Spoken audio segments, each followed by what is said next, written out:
Hello, welcome into a hotel in College Station for the Thursday recap for the 2022 State 7-on-7 tournament here in beautiful College Station. I'm Greg Tepper alongside the assistant managing editor of Dave Campbell's Texas Football, Ishmael Johnson, and the Dave Campbell's Texas Football High School Football Insider, Matt Stepp. Boys, we have come into the air conditioning. Yes. We have. I can't confirm that you guys showered, but you do. I feel like I would know by now. I was about to say, you could smell it if we didn't. Yeah, it feels like so. We're feeling better. We're a little. We're out of the heat today. But the first day, kind of the half day of the first State 7-on-7 tournament is in the books. Ish, I want to start with you. One of the great things about this is there's games going on everywhere, so we all see different things. Yeah. I'm interested in what your overall takeaway was from what you saw today. Honestly, one of the interesting things was Marlin for me. They went 1-2. Obviously, they're struggling without Darian Gillette. They're kind of trying to figure out their way. But I still see them as one of the top teams in their classification. And so seeing them go 1-2 and even score 6 points, I forgot, against Poth, it was like, okay, like obviously there's some things they got to still work out. I do still think they have some of the best athletes in the state, especially in that division. But you know, it's trying to figure out where they're going. We'll talk about the bracket play soon, but I'm really curious to see where they go because I do think there's still a ceiling there, right? They're still a capable team. They have one of the best quarterbacks in 2A. Looks like they're still trying to figure out how to get it done without that dynamic top-level athlete like Gillette. That's really stood out to me today. I followed them for a couple games. Yeah, I got to see Desmond Woodson play, and you can see with him and Trajan Butler and the playmakers they've got. The talent's still there even without Darian Gillette. Sure, but certainly I would say 1 and 2 they got better as the tournament wore on. They beat undefeated Harmony in the last game, so you showed when they're on they can be on and beat anyone in this tournament. Yeah, the first game was an ugly 15-6 with both. So it's like, okay, like it was definitely trying to knock off the cobwebs a little bit. Yeah. What about you, Stepp? What were your overall takeaways? Parity. I did not see a team that I just walked out there in either Division 2 or Division 3 and it was like they're winning the whole thing. There was a lot of really close. Even the teams that went 3-0 in pool play, which there were not that many. There were a lot of pools with 2-1 records and tiebreakers going on. I felt like the teams that went 3-0, they all got pushed. So I feel like tomorrow in the bracket play in both divisions, we're going to see a lot of very competitive, tightly contested games. One thing I thought was interesting, I thought as the tournament wore on, the day wore on, the defenses really dominated early, and then the offenses kind of woke up late. You saw a lot of low-scoring games in like the first and second rounds of the Division 2 and Division 3 play, and then offenses started figuring it out, started warming up a little bit. Defenses maybe got a little worn down. Yeah, exactly. Those guys weren't being covered as tight, and those windows started to open up a little bit. Yeah, they certainly did, and so I thought that overall you had a really exciting and entertaining day of football for different reasons. Whether you were, regardless of where you looked, you were seeing impressive teams. Speaking of impressive teams, Ish, was there 1 or 2 teams that really stood out to you that really caught your eye? Silsbee stood out to me. I mean, Draylon Miller is an absolute star, and they got pushed at the end by Brownwood a little bit. Brownwood was, I believe, facing not elimination, but they were trying to get the seeding,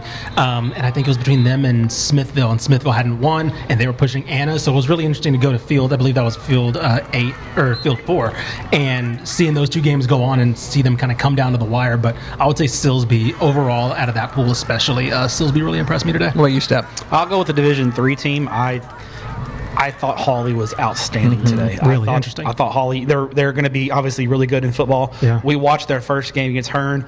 Absolute domination from the Bearcats.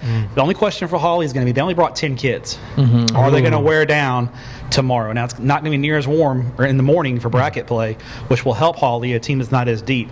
But after 5-6 games, are they going to wear it down in 2 days? I thought Childress was impressive. That was a team that lost their opening game, but then ended up finishing very strong. And then you and I were sitting there. The last game we watched was Salina and Dumas. Came down to the wire. Salina was down early. Dumas was down early. Mounted a comeback. Was potentially going to take the lead with about a minute left. Ended up dropping a pass. Dumas comes down and scores the game-winning, or Salina scores the game-winning touchdown. I came away really impressed with both those squads. That was a great game. That was a game, like you said, Salina goes up 19-6, and we're thinking Salina's going to run away with it. Dumas fights back, has a chance to win it late. I think both of those teams on Friday in the Division 2 bracket have a chance to win multiple games. Yeah, it's going to be interesting. Were there any, I'll throw up were there any individual playmakers that stood out to you? I know you saw Silsbee. You got to see Draylon Miller, who the kid's a star. I think it's the consensus. He's the best right now in the Division II and Division III. Today, he was the best player on the field today. Yeah. I thought he was the little bit I watched of him. He was dominant. It was insane. Yeah, Harmony has a kid, and gosh, I should call Coach Jenkins and ask his name. They have a big tight end. He's about 6'5", 250 in the Division III bracket, and he is a matchup problem. People, right. Number 17. I need to get his name and tweet it out because I watched Harmony obliterated Poth 33-6 in the game that I called on Texan Live, and I was like, okay, Harmony's a team to keep an eye on. That kid, the big tight end over the middle, was very impressive. A small shout out to our friends at Stanford. You and I were watching Stanford. Lining up under center, running the play fakes. So good. Go. All right, so that's the end of the first day. Tomorrow we're going to finish up the Division II and Division III brackets. We're also going to get started on the Division I, so we're going to have a lot to talk about tomorrow on Instant Reaction. But for now, let's focus on Division II, Division III tournament. Knockout rounds begin tomorrow. Give me a first round matchup or two that you're really excited about. I mentioned Marlin. I think they have Hitchcock. They're a team that can really make a run. Like, as far as talent is concerned, that's a team that you would look at and say they could win that bracket, right? They're 1-2. Do they come out on fire, or do they come out with another slow start like they did today? I don't know, but I think that's the game I'm going to watch because I'm really curious to see how far they can go. Stepp? For Division II, I think Anna and Breckenridge is really interesting. Breckenridge is a really dangerous 1-2 team, losing to Hitchcock and Lago Vista in pool play, but Breckenridge can play. Yeah. They played two close games. I saw Anna today, and Anna, the offense looks really good. Yeah, their defense. Evan Bullock was really good. Their defense was a little suspect at times, though. So that was a little bit of a concern. That could be super pointsy. Sure. Yeah. We also, by the way, I'll just throw this out there. We also got to see New Waverly in Dublin, and I came away really impressed with both those squads as well. New Waverly beat Dublin in a close one. New Waverly is kind of a sleeper threat in Division III. Division III, I think Childress and Poth is a really sneaky good first round matchup there in the Division III bracket. Two teams who have made a lot of noise in the past. One of them's going to be going home after round one. For me, a little bit of a hipster game. I got to see Brady beat Marlin. We talked about them. Brady impressed me. I thought that they were. I think the other team, very scrappy. The other team in that pool, right. But they beat Marlin. They did it impressively. I thought that their quarterback play was very good. They get Santa Rosa out of the Rio Grande Valley, who is another scrappy team. Scrap fest. That's going to be a hard fought game there to open up pool play tomorrow. And then also I'll throw out there Gunner and Garrison. Okay, Garrison struggled today, but we know the talent they've got on their team. And Gunner went 3-0. I saw Gunner, and they look like a machine right now. They look like a machine. Look like somebody who's been there and done that. You're absolutely right, and they were one of my picks to win it. I will say this: it's a pretty weak pool. Sure. It's a pretty weak pool. I think Garrison, there's a fair chance that's going to be the best team they've played.